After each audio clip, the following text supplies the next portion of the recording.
पागल खाने से भागना, एक डरावनी कहानी।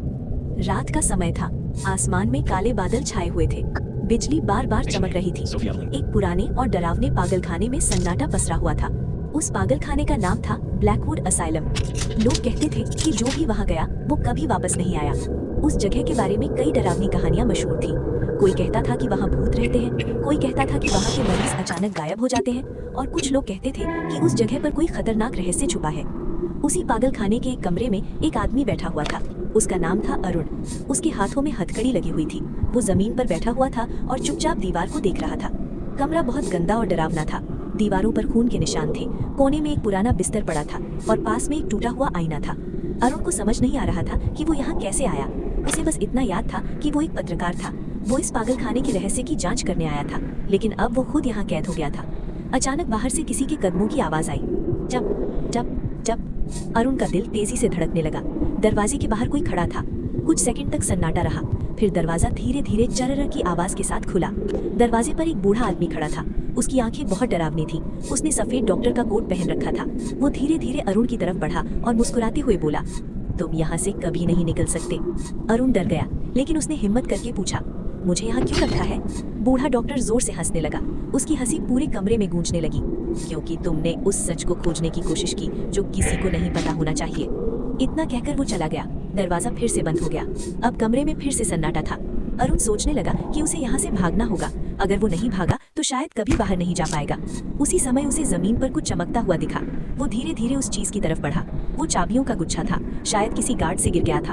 अरुण ने जल्दी से चाबी उठाई। उसने अपनी हथकड़ी खोलने की कोशिश की। पहली चाबी नहीं लगी, दूसरी भी नहीं लगी, लेकिन तीसरी चाबी घूम गई। क्लिक, हथकड़ी खुल गई। अरुण के चेहरे पर उम्मीद की चमक आ गई। अब उसे बस दरवाजा hello. I wasn't sure if I saw you earlier or if it was a dream. बाहर का I found my corridor medical बहुत record, अंधेरा and it था। turns out I'm Sophie light Wexler. बार-बार झपक रही Nice थी। to meet you. दीवारों पर There was a अजीब doctor अजीब here चित्र earlier. बने He हुए asked थे a lot of और questions, जमीन and I पर खून just के धब्बे stood भी there. थे। I have no Arun recollection. धीरे आगे बढ़ने लगा। अचानक उसे किसी के रोने की आवाज सुनाई दी। वो आवाज एक कमरे से आ रही थी। अरुण ने दरवाजे के छेद से अंदर झांका। अंदर एक और कैदी बैठा हुआ था। वो लगातार रो रहा था। अरुण ने धीरे से दरवाजा खोला। तुम कौन हो? उस आदमी ने डरते हुए पूछा। अरुण बोला, मैं यहाँ से भागने की कोशिश कर रहा हूँ। वो आदमी घबरा गया। भागो, अभी भागो। अरुण ने पूछा, क्यों? वो कांपते हुए बोला, क्योंकि यहाँ इंसान नहीं रहते, यहाँ कुछ और रहता है।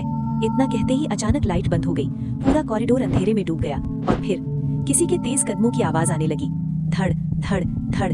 कोई बहुत तेजी से उनकी तरफ आ रहा था। अरुण का दिल जोर जोर से धड़कने लगा। उसने जल्दी से उस आदमी को उठाया। चलो यहाँ से। दोनों भागने लगे। कॉरिडोर बहुत लंबा था। अचानक पीछे से एक डरावनी आवाज आई। भाग कर कहाँ जाओगे? अरुण ने पीछे मुड़कर देखा। वही बूढ़ा डॉक्टर खड़ा था, लेकिन अब उसकी आंखें लाल चमक रही थी और उसका चेहरा इंसानों जैसा नहीं लग रहा था। वो धीरे धीरे उनकी तरफ बढ़ रहा था। अरुण और तेज भागने लगा। आखिरकार उन्हें एक बड़ा दरवाजा दिखाई दिया। वो शायद बाहर जाने का रास्ता था। अरुण ने चाबी लगाई। दरवाजा खुल गया। बाहर तूफान चल रहा था। तेज बारिश हो रही थी। अरुण और उसका साथी बाहर भाग गए, लेकिन जैसे ही उन्होंने पीछे मुड़कर देखा, पूरा पागल खाना गायब था। वहाँ सिर्फ एक खाली मैदान था। दोनों हैरान रह गए। उन्हें समझ नहीं आया कि अभी क्या हुआ। लेकिन तभी अरुण की जेब में कुछ हिलने लगा। उसने जेब से चाबियों का गुच्छा निकाला। उस पर एक टैग लगा था, जिस पर लिखा था पेशेंट नंबर 13 अरुण। अरुण के हाथ कांपने लगे। क्या वो सच में मरीज था? क्या वो हमेशा से इसी पागल खाने में था, या फिर वो अभी भी वहीं फंसा हुआ है? अचानक उसके पीछे से वही आवाज आई, गेम अभी खत्म नहीं हुआ। और कहानी यही खत्म होती है। लेकिन सवाल आज भी बाकी है, क्या अरुण सच में बच पाया, या वो अभी भी उस असाइलम में फंसा हुआ है?